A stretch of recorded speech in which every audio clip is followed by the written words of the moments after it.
Let me just flip to this. All right. Hello, magical friends. Welcome to, well, I guess we're already in Wednesday, I guess, right? So March 26th. And so thank you guys for joining me. We're going to be doing a comic book read today, but I want to introduce myself first of all. I am Zatara, the Mistress of Magic from the DC universe. We're going to do some deep diving into my background story because we're going to look at Homo Magi because Homo Magi in the DC universe are actually related to Atlantis. And I have my own personal view on Atlantis, as well as Atlantis exists in many, let's call them like fantasy tropes or world building. And so I always find it kind of interesting to be able to see like how other people view really fantastical worlds that I guess exist in all of our dream states. So hello everybody and welcome. Darkness Gaming, G-Boy, Ed Kent, Palacha, Kev. Okay, so I'm not gonna be on too late. I always say that. Hey Philip Robles, how are you? How are you? I hope you're all well. I'm just gonna get myself comfortable. I was gonna wear my suit jacket tonight, but it's a little warm. I'm actually also doing a little crochet project to create a little bunny rabbit so I can pull a bunny out of my hat in time for Easter. But that's not today's show. Today's show is we're going to look at Zatanna. So are you guys familiar with Zatanna?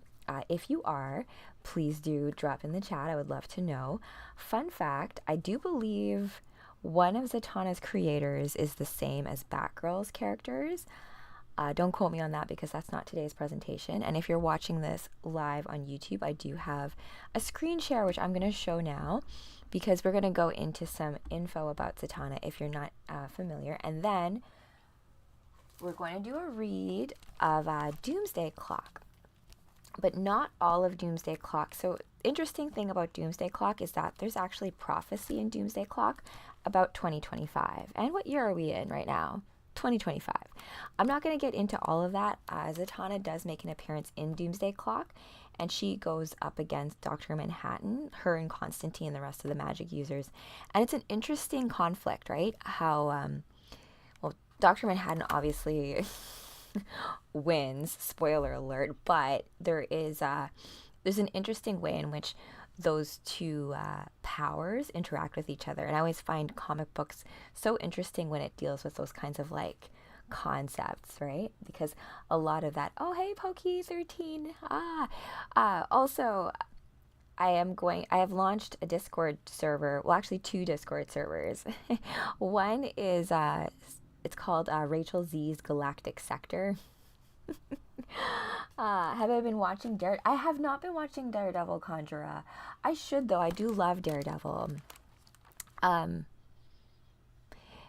didn't actually. You know what? Jennifer Garner as Elektra was okay, but I have a view of what Elektra is. She's like all in red and she has those sighs and stuff. So I have a different view of it. And also, I think Daredevil and Natasha Romanoff, Black Widow, have a relationship in Marvel. Don't quote me on that. I do have a Miss Marvel cosplay I'm working on. Hopefully it'll be done by Thursday. I've been having to sew it all myself, and like whenever I think to myself, so cocky, right? I'm like, oh, this will take me like an hour to sew and finish. Like Starfire, I was like, I already have the outfit, and it was just too big, so I needed to tighten it up. Elektra is Greek, is she? So it's interesting, you guys. Hey James, how's it going? Conjura, when you're saying Daredevil, do you mean live action or is there an animated show? I've been catching up on a lot of the animated versions of the comic books. So, but Daredevil is the MCU. Yeah, it's true. We're in DC right now, and not to get confused because both DC and Marvel deal with Atlantis. I'm trying to think now about, yeah. So in the MCU, I don't think it's really been done live action so much, but Atlantis is like Namor, and it is like this place under the sea, and there's other things involved in it. In DC, I don't know if you guys know this about Zatanna, but she is actually half Homo Magi. And so we're going to go into that, like what that means. Because I feel like in comic books, like, you know, I'm an astrologer by day, right? And so talking with a lot of my other astrologer friends who have been doing this a lot longer than I have, we are in such a prophetic time right now, you guys. It should not be understated that we're living in a time that has been dreamed about for millennia of like an awakening, right? Oh, Poke, great call out. So I've got two Captain Marvel cosplays I'm working on to prove a point, right? So we saw Namor in the MCU second Black. Oh, okay, I you know what? I actually haven't watched the second Black Panther movie. Don't kill me. I couldn't watch, like, you know what, second, what do you want to call it? The second, third phase of the MCU. I couldn't keep track. I'm an OG, like, OG Avengers, that first Avengers movie. I still get chills when I watch it. Or that scene with all the portals. I just love Captain America. I have a really special cosplay featuring Ms. Captain America coming up very soon. Let's see here. Hey, Haj. Oh, yes. So to address your question, Pokey, I have a Mary Marvel cosplay that I'm doing in conjunct to a new Supergirl cosplay that I'm working on, because here, I'll show you. Look at how wrecked this comic book is. But there is so much intel in this comic book. So Crisis on Infinite Earths effectively wipes out this storyline, right? I'm going to revisit this a little bit later on this week, but you see it's like Supergirl versus Supergirl.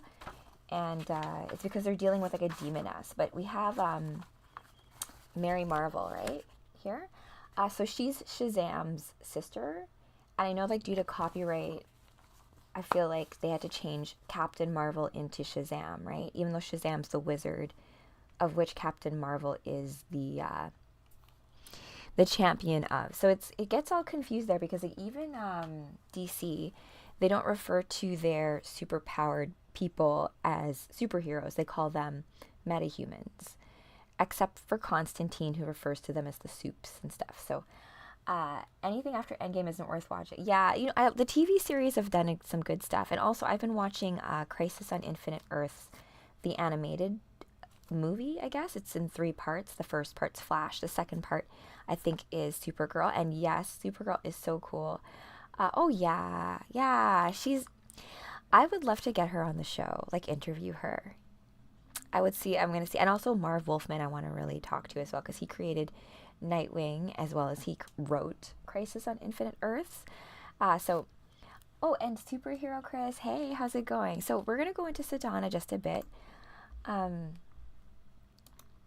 Oh no, I haven't seen the live action Crisis on Infinite Earths. It's been really interesting for me to cross-reference that story. But we're going to talk about Crisis as well, because so Doomsday Clock, fun thing, actually good thing.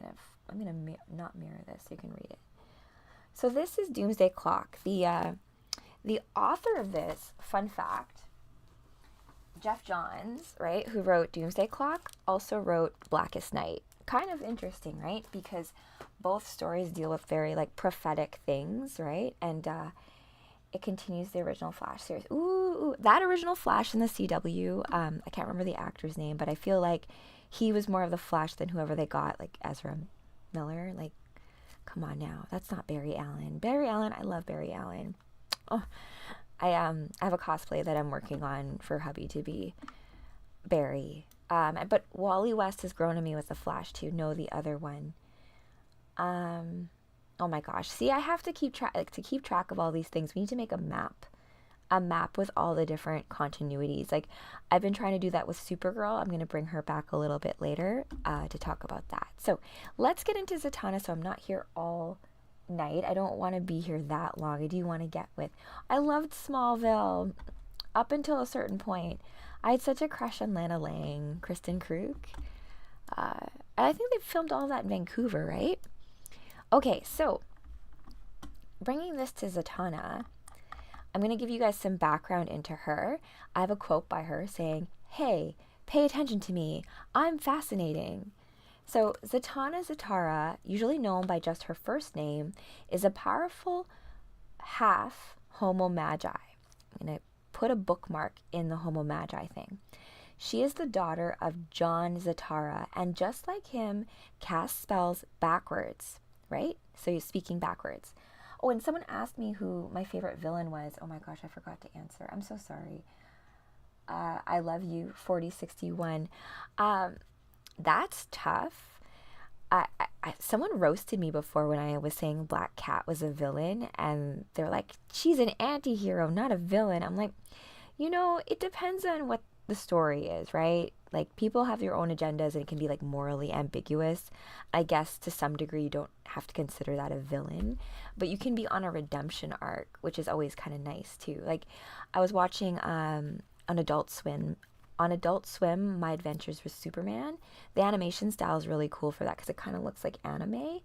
And in that, Supergirl goes through this like redemption arc where she's like brainwashed by the Empire, and then realizes that she's working for the bad guy, and then is like, oh wait, Superman is my cousin, and then, oh, and Geo6 Montreal, hey, how's it going? So, favorite villain, you know what? In DC, you would kind of say that like Dr. Manhattan's kind of villainous in some regards, and it's like this weird thing of being omniscient and also aloof, and so trying to have empathy for that. I think also Galactus, is he a villain? I like him a lot. Like, he's like an eater of worlds, but it's like a natural synthesis of things, right? So I guess they're kind of villains, but I think it's more like, and Lex Luthor I kind of like too in Smallville, like that line where he's like aware that he's the villain of the story, and like, that you're playing a certain role in the cosmic game. So that kind of thing. So I appreciate villains who are a bit more like Eagle Eye, or their motivations are more complex. Okay, so Zatanna, Miss Zatanna, Zatara. So we're going to talk about the Homo Magi race in like just a second. It's funny here because the way they put this is Zatanna was raised by her father in a small house in New York near the infamous Arkham Asylum. So wouldn't that mean that she was raised in Gotham? But in the DC universe, I thought that are New York and Gotham the same thing? I thought that Metropolis and Gotham are just like anyways, I'm going to put that to the side for now. So Zatanna's mother seemingly died after her birth, but she eventually learned that Cinderella, kind of sounds like the Mortal Kombat character, faked her death to return to her people, which is cool. Let's see here. So this part was also neat. Zatanna is a direct descendant of the artist and magician Leonardo da Vinci, and is related to Nostradamus, Alessandro Cagliostro, the noted alchemists Nicholas Flamel and Evan Fulcanelli, and Lord Arion of Atlantis. Zachary Zatara is also a magician. So I also relate to Zatanna because of the Z. Like, my middle name is Sabrina with a Z. And I remember being in grade 2 and like spelling my name out with a Z, and the teacher assessed. I'm like, I think I know my own name. Like, just one of those things. Like, it was very specific. It's Sabrina, not Sabrina. Although there was Sabrina the Teenage Witch, which is kind of funny. So cool thing about Zatanna, her first appearance was in Hawkman. Hawkman has a lot of cool background lore to it when it comes to Egyptian mythology, which I think we may explore in a future date if I ever get a cosplay for Hawk Girl, which might be super intense, but I'll be open to the challenge once I have a bit more of a cosplay workshop, which is coming down the pipe. I can be like maybe Mrs. Dress Up. Bring back Renaissance people, right? So you're not just one type of artist. Like, if you think about Leonardo da Vinci, he was like an architect and a sculptor and a painter. So all of these things are all different ways. My niece is named Sabrina. That's kind of cool, Philip. I think wasn't there a movie, Sabrina? And there's Selena. I love the way that sounds, right? When you have your name, like Sophia, that changes the intonation. So it matters when you're saying a name where the emphasis is, right? It changes it. Also, like when you're trying to force rhymes sometimes. If you ever freestyle rap. I miss good freestyle raps, Maybe I'll work on it. Slam poetry kind of thing. So I do love Zatanna because she is very much she has her own life outside of being a superhero. She's also a stage illusionist, right? So she's also a performer. She also is one of those magicians. And I remember when I was looking into Zatanna and like Harry Houdini and like past magicians. I love magic, by the way. Even like David Copperfield back in the day, like dated Claudia Schiffer and stuff. Like the show. I love the grand show, and like I can still know how it, like, remember, do you guys remember like that masked magician guy? And he would show you the trick, and like, even though, like, to me, even though I know how the trick is done, it's still ingenious how to, you have to it's like how I do video editing, and like that's why I had my little movie clipper, because movie magic is like playing with your perspective of things. It's why I love animation so much and why I love comic books so much, is because you in your own mind's eye connects all those dots and creates that story in your own head. Like, you're the magic that brings the characters to life. So bringing this back to Homo Magi, it's interesting though, because I think Constantine, there's gonna be a Constantine part 2 with Keanu Reeves, and I love Keanu Reeves, but he's not really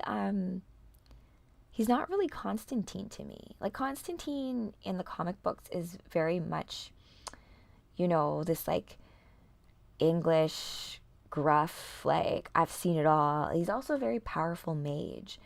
But I don't know if he's a Homo Magi at all. I remember reading a comic book where he was like a fighter pilot and he died and he was brought back to life, and I can't remember the context of that. But let's go into the history of the Homo Magi, just for any of you out there who feel like you're also part Homo Magi. So Dark World was a dimension. So Dark World in the DC universe is like where most magicians grab their power from, I believe. So Dark World was a dimension created by an unnamed cosmic entity who later fell into a deep sleep. This entity's dreams were responsible for creating the first Lords of Chaos and Lords of Order. So Chaos and Order. It's interesting, these names. Chan, is that how you say it? Chan? Chaos, and Gemnin, Order. And Tynan, the Balancer. DIP, Dark Fantasy. Oh, Adam Sandler is perfect for that role. Are you saying that Adam Sandler is perfect for Constantine? I missed something here. And Jeff, thanks for the follow. Okay, I'm not as familiar with Dark World. I have Justice League Dark. Hold on. Which I read you guys before. Wait. Yes, so Justice League Dark, which is kind of cute because Zatanna gets trapped in this other world, and Constantine gets like Frankenstein and like Madame Xanadu, and they get together to rescue Zatanna. Indeed. I don't know about that. I feel like, who would I get to play Constantine? I miss when they just got unknowns to play characters like this, right? So they could really like just be entrenched in it.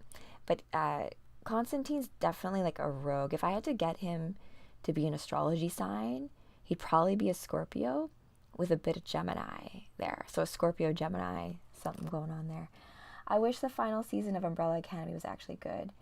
They have an actor on that. Oh, you know what though? It's very difficult, I find, for shows to, like, even amazing shows, that last season. Like, look at Game of Thrones, right? Look at how, like, even Breaking Bad, when I watch that, it's like, it's very difficult. Like House, for example, I used to love the show House. Oh, so good. Detective show, but about like the body, so good. And like House being like, everybody lies, and doing like self-surgery on himself and stuff. Oh, thank you. I'm here to share stories with you guys, and I just went on a tangent. Okay, so Atlantis is what I wanted to bring up. Oh, and God loves you too. Whichever, I try not to use God, because God tends to be a very heavy word. Chat can believe me. I like to use Great Spirit, Creator, because I have a really strong connection, So House is bad now. House, man, do you guys remember how hot Cuddy was? Remember that striptease that she did? I don't know. It's like I have like flashbacks of that from House. Me and my hubby like binge watched like 4 seasons of House, but like the last few seasons, just like I miss Chase and the original crew. Jesus loves you then. Yeah, yeah. I work with that. Okay, so let's go into Atlantis. I've had my own dreams of Atlantis as well. In my own book, I have Atlantis as a place. What about God? No, I loved Game of Thrones. Up until the last season, they didn't do a great job of convincing me that Daenerys had become like Mad King level, right? So the characters, like, it's also too, like, in the books, I feel like the show did Daenerys way better than the books wrote her. In the books, I kind of found her really annoying. And then when I saw her in the show, I'm like, wow, like, you're awesome, Daenerys, like, mother of dragons and so badass. But so it's interesting people's lenses when they bring those stories to life, because as you guys know, like, when you read comic books, everyone is still going to get a different message from it, and that's okay, right? Our interpretations and our own personal ways of interfacing with the story and its own meanings for you on a personal level.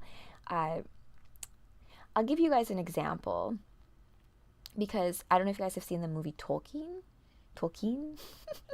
about Lord of the Rings writer, right? And he in the movie, he's played by Nicholas Hoult. Oh, thanks, JG Enterprise. That was difficult for me to say. I'm going to be doing some more battles coming up as well, with other cosplays. Friendly battles, because we have some X-Men stuff. And so if you guys are like into cosplay, or even if you're not, I do think, how should I put this? I've had a hard time being like, yeah, I'm psychic. Because, like, I've had so many people just, like, pull my leg about that kind of stuff. Like, so many people, like, I'm, like, the woo around it. She's, and claw you in battle. I'm nice, though. I just, you know what, that's, to quote Patrick Swayze from Roadhouse, be nice until it's time not to be nice. With that, let's go into Atlantis. I don't know if you guys, what are your thoughts of Atlantis, right? Like, I feel like when we bring up Atlantis, it gets to be such a hot button topic. Yeah. So my hat is like, it's the classic magic hat. So hopefully I can do some actual magic tricks coming up. I've been working on my own illusions, because to quote Harry Houdini and other great magicians of the past, it's up to those who do like the performance of magicians to hold charlatans accountable, right? Because it's about being truthful in the lie, right? Like, this is all just fiction. I am just pretending, as opposed to like politicians and news anchors who are trying to say that this is the truth and this is reality, right? I would take them a lot more seriously if we knew that we were just playing a game, right? Rush at you. Atlantis is the bottom part of the pyramids buried. Ooh, okay. I haven't heard that theory. Although, recently they found like underground caverns under the pyramids, which I have a book. I can't say it. It's Aphrodite spelt backwards. And I have a whole PDF of it. I think on Friday I'm going to do a very special read of it, because it's about people who live in the middle of the earth. Not in the middle, but like in the earth, and like all the vegetation's huge, and like there's big mushrooms and stuff. Jason Momoa is the perfect actor for Aquaman. That's all my knowledge of Atlantis. So you're talking about like the like Mira. Mira is actually, I'm so sad about Amber Heard being like kind of crazy, because she's very beautiful, and it's just unfortunate, because Mira's a cool character. Okay, so let's talk about Atlantis in DC. Now, Aquaman is related to it. Now, is it? Yes, because I'm getting my universes confused, because Atlantis exists in very many stories. in my viewpoint, you know, like the Earth, this is just my viewpoint of Atlantis. I look at Atlantis as being like when the world was much closer together. So like Pangea. Rachel, do I play? I play D&D. I've joined a group on Thursdays. I'm gonna ask them if I can stream it live, if they'll let me. I've been playing Forgotten Realms in Statsglad. We're in a cave trying to escape, and I'm playing as a moon elf assassin. Yeah. Sue, Blackfoot, and Marvel superheroes, not yet. I play Marvel Rivals, though. Not well.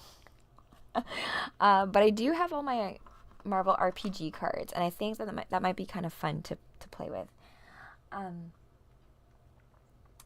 I grew up in the prairies, so I had a lot of friends who were native, but I myself, my father is South African and my mother is Filipino, but I was born and raised in the prairies of Winnipeg, and like my best friend growing up was Jamaican, and my other friend, she was like Irish, and my other friend was oh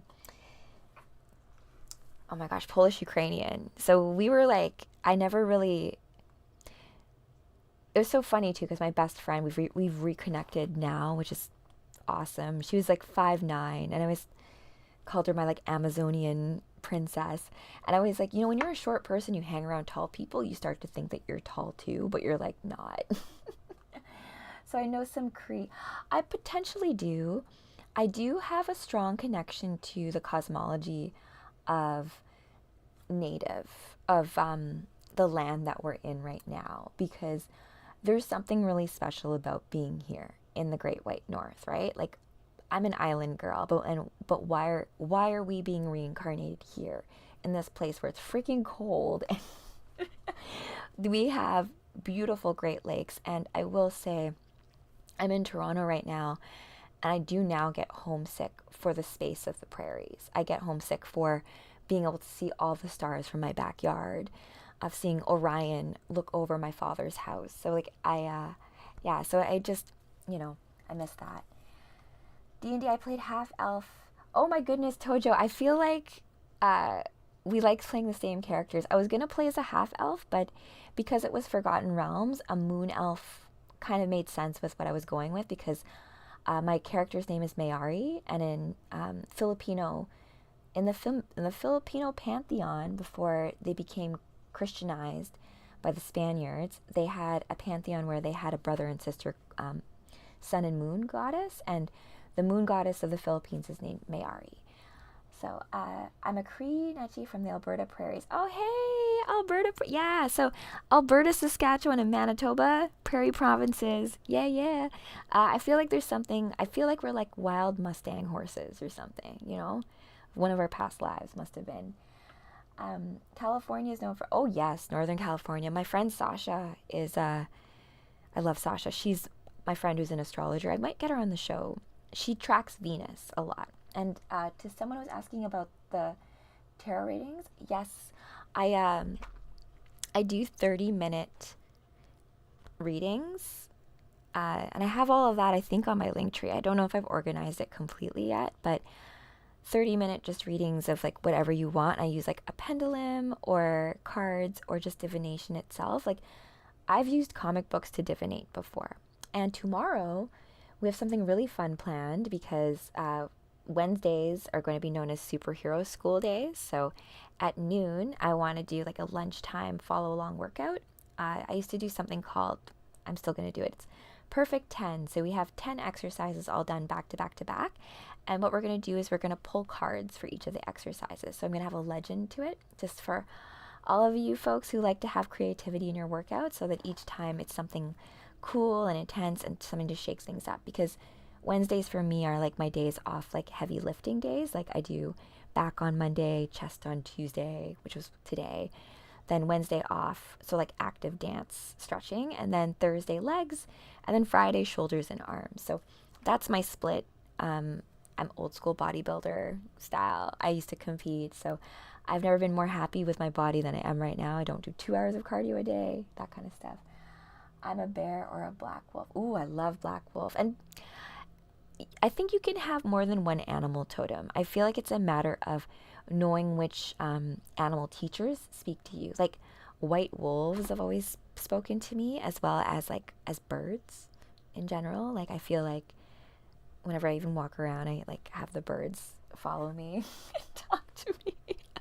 And in my dance studio, I see lots of rainbows and stuff. Eagles, ooh, I love eagles. The birds of prey, right? Oh, so good. Like the falcons and ospreys, uh, and like golden eagles are huge too. I love it. Ravens.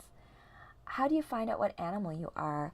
I would, if you've ever done, like, you can see the mushies in my background. I do, myself and my husband, we're trying to reconfigure how we guide people in ceremonies. It's a really touchy topic, but if you're looking at who your totem animals are, you can literally ask Mama Gaia and she'll respond to you. And usually you'll have like many different, like a lion. Oh, sorry, lionesses are big for me. Lioness, like the goddess Hathor from Egyptian mythology is a very resonates with me a lot, because I think what women don't seem to realize is when they're saying goddess is that there are many, many, many goddesses, right? And some of the goddesses are a lot more, how should I put it? It's like Scarlet Witch energy, or even like Dark Phoenix energy. It's like, I have no idea what any of that meant. Okay, you know what? I'm getting sidetracked. Birds are messengers sent from the spiritual, 100%, right? Especially ravens and crows, right? Odin has those like blackbirds, I think the two ravens that are his messengers, as well as the crow, right? This idea of being a messenger between worlds. And yeah, but like all birds, all animals are able to kind of traverse those types of realms, right? Moon Knight, yeah. I'm not as familiar with Moon Knight lore, but maybe we can do a little deep dive later of all the different stories. Like we can go across universes that deal with Egyptian mythology, because Spider-Man even has the Temple of Inanna, and that temple is actually where the Macrob crystal resides. And that Macrob crystal houses the White Hot Room, and that's not the same universe as this, right? But each of you guys, I bet, has some cool nuggets of intel, and I do too, right? And so we can kind of put that all together, because that's what the ancients used to do, right? To figure stuff out. Okay, so I'm going to let you guys know about Homo Magi. So in the DC universe, the Homo Magi originated on the lost continent of Atlantis. The continent was a focal point for unharnessed magical energies, also known as wild magic. So if you guys have ever seen the show The Magicians, oh, such a good show. We should do some like group watch of it. There's some episodes in there that I feel have some good intel. The Magicians are kind of like the X-Men, but like for magic. And there's different types of magic users, right? You have travelers, and you have ones who like deal with more like light refracting, ones who deal with more goddessy energy, ones that are more like nature magic. So depending on your magic, you would practice those types of things, right?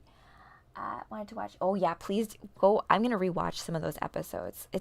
I love it so much. And Margot, oh, and the fairies. Oh, it's such a good, and clearly, it's inspired by Narnia. I think, right? Fillory and Narnia are very equivalent to me. More comparable to Doctor Strange. I don't know though, actually. So we'll get into that in just a second, because it's like when Jean Grey went to go see Doctor Strange to do a seance. Like, psychic abilities are not necessarily, well, is it all magic? Perhaps. But let's say empathetic magic. So for me, when I get messages from the universe, I don't necessarily see anything. I'm not like a vision person. I feel things. So for me to see it, I need to draw it. It needs to come out that way, or I write, right? You like doodle, right? And then I can revisit it later and then like understand it, right? Yeah, I feel it. Yes, we're gonna read Doomsday Clock today. I wanted to actually talk to you guys about the Homo Magi, but I'm running out of time. So let me see here. Cindella is a Homo Magi. Let's see here. Homo Magi are genetically compatible with normal humans and are genetically identical to normal humans. The mysterious property that makes them Homo Magi is somehow, dominant, like a gene. The child of a normal human being and a Homo Magi will always be a Homo Magi. That's okay. That doesn't really explain anything, but if you had a normal human and a Homo Magi, the child will always be Homo Magi. So Zatanna, because her mother is Homo Magi, has extra special magic powers. Bye, Tojo. Love you too. I hope that keep working on your magical powers, guys. Our superpowers are supposed to be online according to the astrology. However that expresses itself, I feel like on a grand cosmic level, like with great power comes great responsibility, that certain things will turn on as you learn to wield those powers responsibly and to develop your own practices as to having it for the good of humanity and humankind, let's say. Okay, so how and why this trait expresses itself the way it does has yet to be recorded. Apparently, that altered Atlantean genome is the difference between Homo Magi and regular human magic users. So, let's see here. I didn't even explain that part. The continent was a focal point for wild magic, and the local Homo sapiens evolved into Homo sapiens Magi as a result to their exposure to these energies. Those humans who gained these mystic abilities interbred for thousands of years, concentrating and strengthening the genetic predisposition. Okay, so wild magic. I love that concept. So wild magic and what's the domesticated magic, right? So domesticated magic, I like to think of as like tech, as like video editing, as like the smoke and mirrors of how we're able to put on a performance. Like that's very contained and structured magic, as opposed to like the magic that's just like wild and free and almost chaotic in nature, right? So the way this kind of seems is that the unharnessed magical energies, the wildness of it, and the exposure of certain human beings. So I feel like that's a tell for us now. Like I feel like there's going to be more wild magic, especially this summer, afoot. So ways to harness that would be to like ground yourself, get your toes in the sand, hug a tree. Who cares if you look crazy? And during important parts of the year, like go out and like look up at the sky, right? I got messages from the stars when I visited Winnipeg last Christmas that to look up into the sky and feel the cosmos, even though you can't see, right? Because it's all those things that you can feel, and just interpreting what all of that means, those messages. Yes, your ancestors. You know what though? Like I've read a lot of science fiction and Dune. Let me just. Also, I had something here about a purple healing ray that the Amazons created that healed Zatanna, but we'll look at that another time. I'm going to stop streaming on YouTube and I'm going to do the quick read. Thanks you guys for joining.